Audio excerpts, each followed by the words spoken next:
Welcome to కీటాక్స్. Telugu రాష్ట్రాల్లో ఇప్పుడు నీటి యుద్ధాలు అనేది ప్రముఖంగా కనబడుతూ ఉన్నాయి. జగన్ కేసీఆర్ కలిసి తెలంగాణ ప్రయోజనాలను దెబ్బతీశారు అని రేవంత్ మాట్లాడుతూ ఉంటే, రేవంత్ కి అనుకూలమైన ప్రచారాన్ని తెర మీదకి తెచ్చేందుకు ఏపీ మీడియా టీడీపీ ప్రయత్నం చేస్తూ ఉన్నాయి. ఇది సినారియో. అయితే అసలు జలవనరుల విషయంలో ఉమ్మడి ఆంధ్రప్రదేశ్కైనా ఇప్పుడున్న ఏపీ తెలంగాణలకైనా జరిగిన ఘోరమైన అన్యాయం ఏది?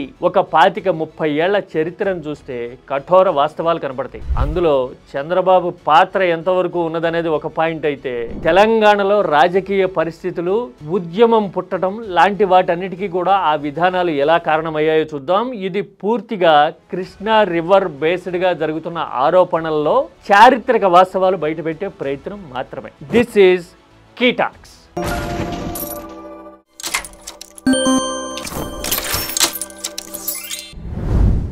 ఉమ్మడి ఆంధ్రప్రదేశ్ తొలినాళ్ల నుంచి కృష్ణా జలాలు ఏపీ ప్రజలకి ఆయుపట్టు. తెలంగాణలో మహబూబ్ నగర్, నల్గొండ దగ్గర నుంచి ఏపీలో కృష్ణా జిల్లా వరకు ఇదే జీవధార ఆధారం. గోదావరిలో అపరిమితమైన జలాలు ఉన్నా కానీ ఎత్తిపోయాల్సిన పరిస్థితులు ఉండటము, జియోగ్రఫికల్ గా తెలంగాణలో హర్డిల్స్ ఉండటము ఒక కారణమైతే, పోలవరం లాంటి ప్రాజెక్టులు లేకపోవడం వల్ల ఆ నీటిని ఇప్పుడు ఏపీలో ఉన్న ప్రాంతాలు కూడా వినియోగించుకోలేని పరిస్థితి ఉండటం వల్ల కృష్ణా రివర్ మీద ఫోకస్ ఎక్కువ ఉండేది. కానీ ఇలాంటి కృష్ణా జలాల విషయంలో అసలు గొడ్డలి పెట్టు లాంటి దెబ్బ ఎప్పుడు పడిందో తెలుసా?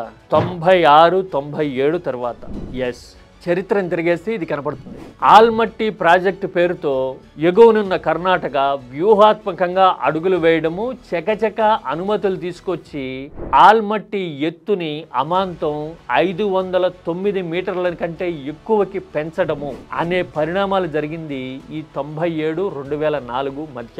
ఎస్, ఆల్మట్టి కెపాసిటీనే 240 టీఎంసీలకి పెరగడం ఒక ప్రమాదకరమైన సంకేతం అయితే, 400 టీఎంసీల వరకు ఆ ప్రాజెక్ట్ ద్వారా కంటైన్ చేసి మళ్లించే వీలుండటము అనేది ఏపీ హక్కులకి మరణ శాసనం రాసింది. నిజానికి ఉమ్మడి కృష్ణా జలాల్లో ఏపీ వాటానే ఎక్కువ. కర్ణాటకకి 700 టీఎంసీలు ఉంటే ఉమ్మడి ఆంధ్రప్రదేశ్కి 1000 టీఎంసీలకి పైగా ఉండేవి, మహారాష్ట్రకి 400 టీఎంసీల వరకు ఉండేది. కానీ ఇలాంటి పరిస్థితుల్లో కర్ణాటక వ్యూహాత్మకంగా ఏపీ ప్రయోజనాలకి దెబ్బ కొడుతూ ఉంది. అప్పుడు ఏపీని పరిపాలిస్తున్న ముఖ్యమంత్రి చంద్రబాబు కేంద్రంలో అత్యంత బలమైన నేతగా ముద్రపడ్డారు. ఈనాడు భాషలో చెప్పాలంటే సంకీర్ణ ప్రభుత్వాలు నడుపుతూ ఢిల్లీ స్థాయిలో చక్రం తిప్పింది చంద్రబాబే ఆ టైంలో, 97-2004 మధ్యలో. సొంతంగా టీడీపీకి 29 మంది ఎంపీల బలం ఉంటే బీజేపీకి మరో 7 సభ్యుల అండుండేది.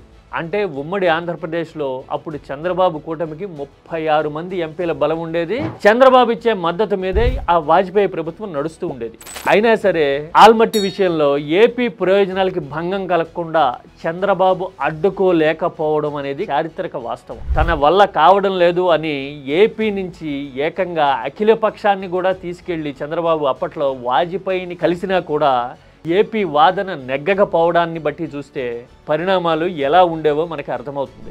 ఏపీ మద్దతు మీద ఆధారపడి కేంద్రంలో బీజేపీ ప్రభుత్వం నడుస్తుంటే, కర్ణాటకలో అధికారంలో ఉన్న అప్పటి కాంగ్రెస్ ప్రభుత్వం, ఎస్ఎం కృష్ణ ప్రభుత్వం చకచక కేవలం 40 నెలల్లోనే ఆల్మట్టిని పూర్తి చేయడము, మనకు రావాల్సిన వాటా నీళ్లని వాటంగా మళ్లించుకోవడం అనేది జరిగిపోయింది. మరో ఇంట్రెస్టింగ్ విషయం ఏంటో తెలుసా? అప్పట్లో కర్ణాటక జలవనరుల మంత్రిగా ఉండి ఏపీ వాటాని వాటంగా మళ్లించడంలో కీలక పాత్ర పోషించింది ఎవరో తెలుసా?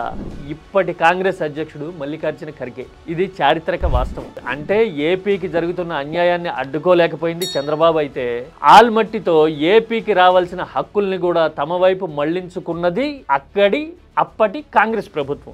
ఆల్మట్టి మొదలయ్యి నీరు నిలకట్టడం మొదలైనప్పటి నుంచే ఏపీలో కరువు తాండవించటము, మహబూబ్ నగర్, నల్గొండ లాంటి జిల్లాలు అల్లాడిపోవడము, ఫ్లోరైడ్ పెరగడము అనేది ఒక సమస్య అయితే, ఏపీలో కృష్ణా డెల్టా మొత్తం అతలాకుతలం కావడము, జూలై నాటికి పడే నాట్లు ఆగస్టు సెప్టెంబర్ వరకు పోస్ట్ పోన్ చేసుకునే పరిస్థితి రావడము అనేది మొదలైంది అక్కడే.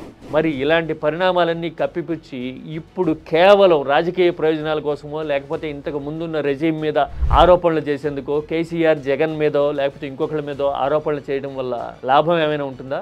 లేదంటే కనుక ఇప్పటికైనా సరే కళ్ళు తెరిచి పెండింగ్ ప్రాజెక్టులు పూర్తి చేయడము, నిర్మాణాల విషయంలో వ్యూహాత్మకంగా అడుగు వేయడము, ఆల్రెడీ కట్టిన ప్రాజెక్టుల ద్వారా గోదావరి జలాల్ని వాడుకునేందుకు అవకాశాలని ఎక్స్ప్లోర్ చేయడము లాంటివి చేస్తే ప్రయోజనం ఉంటుందా? ఏమంటారు? This is key talks.